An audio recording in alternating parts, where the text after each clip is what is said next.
नमस्ते दोस्तों, मैं मौर्यवर्षा आपके अपने YouTube चैनल पर स्वागत करती हूँ। आज हम हिंदी की चौथी उपभाषा पहाड़ी हिंदी और उसके अंतर्गत आने वाली उपबोलियाँ, उसका विभाजन वह देखने वाले हैं। ठीक है, तो चलिए इस वीडियो को शुरू करते हैं। पहाड़ी हिंदी के अंतर्गत प्रमुख रूप से गढ़वाली, कुमायूनी, नेपाली ये 3 बोलियां आती है, लेकिन इसके अलावा भी कई सारी बोलियां हैं, उपबोलियां हैं, जिसका समावेश इस पहाड़ी हिंदी में किया जाता है।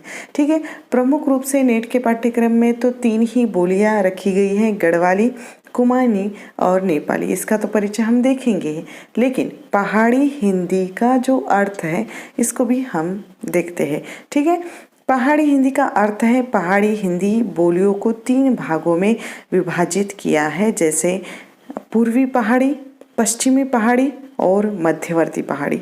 मध्यवर्ती पहाड़ी के अंतर्गत आने वाली गढ़वाली, कुमायूनी ये 2 बोलियां प्रमुख रूप से आती है और मध्यवर्ती पहाड़ी, गढ़वाली और कुमायूनी इन 2 बोलियों का ही सामूहिक नाम है, ऐसा कहा जाता है।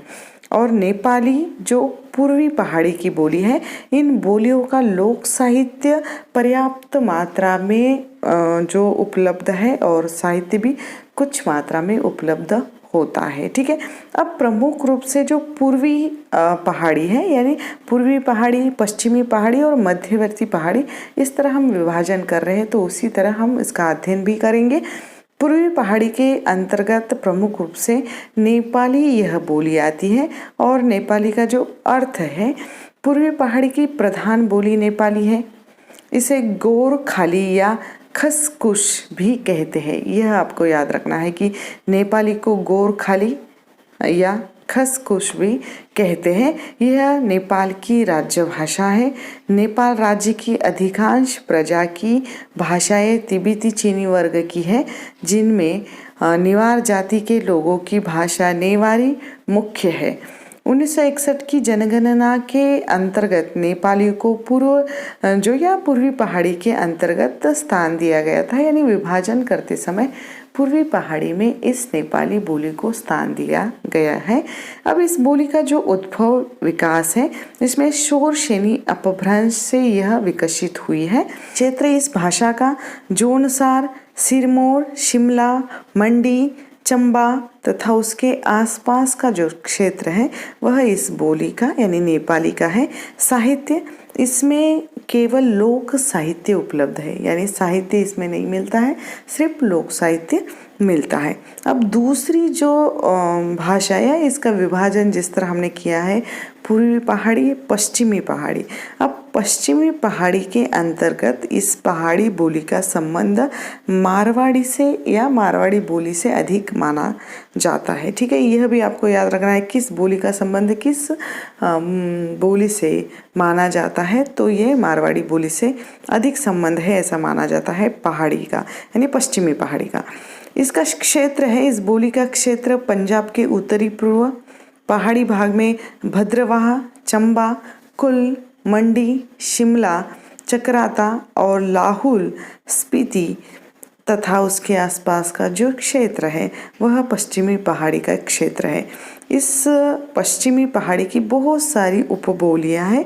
1961 की जनगणना के अनुसार पश्चिमी पहाड़ी में 62 बोलियां आती हैं, लेकिन उनमें से जो प्रमुख है वह यहाँ दी जा रही है, जिसमें है मंडली, सिरमौरी, भरमौरी, जोनसारी, कोटगढ़ी, चौपाली, चंबा पहाड़ी, भद्रवाही, उसके बाद पंगवाली, सिराजी, पहाड़ी देहरादून, महलोगी, सुकेती तथा बघाती आदि।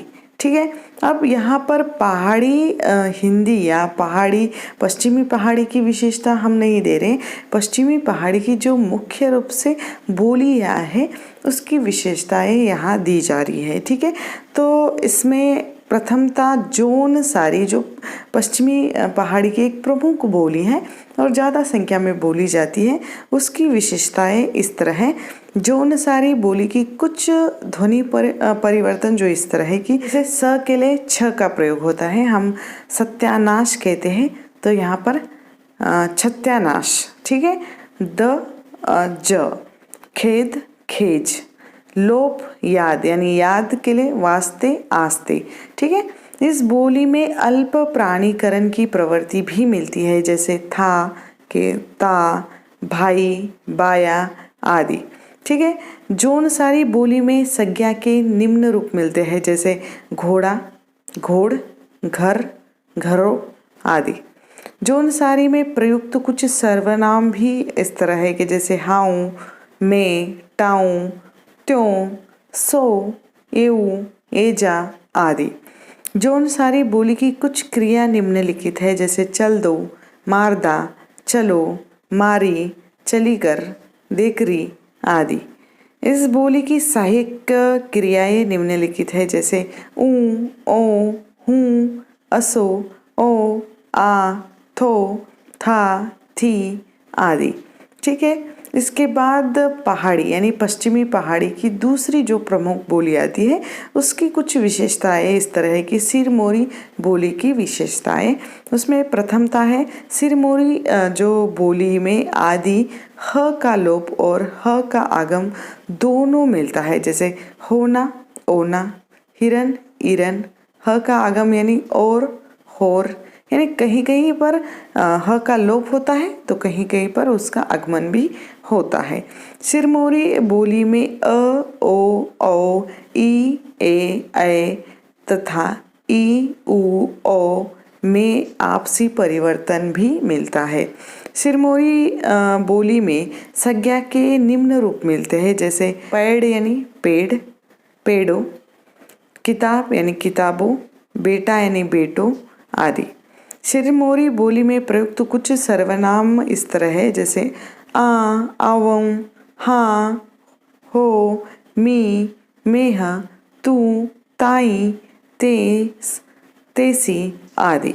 ठीक है, इस बोली की कुछ क्रिया भी निम्नलिखित है, जैसे चलदा, होंदा, चलो, चला, चली, टिपोरो, मारकर, टिपना यानी मारना, चलना आदि।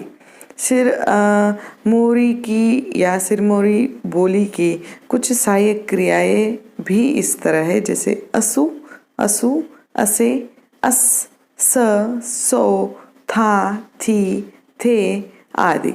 ठीक है, तो इस तरह जो पश्चिमी हिंदी की बोलियां हैं उसके आधार पर इस उपबोलियों की विशेषताएं यहाँ दी जा रही हैं। ठीक है, क्योंकि ये महत्वपूर्ण होने वाला है, क्योंकि यहाँ हम पश्चिमी हिंदी की या पहाड़ी हिंदी जो है, पहाड़ी हिंदी की हम सिर्फ बोलियां नहीं देख रहे हैं, पहाड़ी हिंदी का विभाजन भी देख रहे हैं, जिसके आधार पर हम उस बोलियों को अलग कर सकते हैं। जैसे पूर्वी पहाड़ी में आती है नेपाली और मध्यवर्ती पहाड़ी में आती है कुमाऊनी और गढ़वाली। ठीक है, तो ये बातें आपको याद रखनी होगी। और पश्चिमी पहाड़ी में दूसरी ही कुछ बोलियां आती हैं जो मुख्यतः हमने जौनसारी कहा उसकी विशेषताएं दी। तो यहाँ पर हम ये देख सकते हैं कि उपबोलियां कितनी हैं, उसके आधार पर उसकी विशेषताएं कितनी है, और जितनी नेट के पाठ्यक्रम में 3 दिए हैं उसके अलावा भी अध्ययन करना ज़रूरी है, क्योंकि नेट परीक्षा के अलावा भी अलग बहुत सारी हिंदी की परीक्षा होती है, टेट की, यूपीसी की, एमपीसी की, बहुत सारी जो परीक्षाएं हिंदी से होती है, तो उस परीक्षाओं के लिए ये महत्वपूर्ण होने वाला है। और भाषा के दृष्टि से उन बोलियों का अध्ययन करना बहुत ज़रूरी होता है। और अगर हम यहाँ पर थोड़ा विस्तार से अध्ययन करते हैं तो आगे आने वाले समय में हमें वो समझने के लिए आसानी हो जाती है। ठीक है, सिर्फ बोलियों का नहीं, उसका विभाजन, उसकी मुख्य प्रवृत्ति क्या है, उसका भी अध्ययन करना बहुत ज़रूरी होता है। ठीक है, तो यहाँ पर हम रुकते हैं। अगले वीडियो में हम क्या करेंगे, मध्यवर्ती पहाड़ी और उसके अंतर्गत आने वाली जो हमारी गढ़वाली कुमायूनी है, इन बोलियों का अध्ययन करेंगे। ठीक है, तो यहाँ पर हम रुकते हैं। जल्द मिलेंगे एक नए वीडियो में एक नए विषय के साथ। तब तक के लिए धन्यवाद।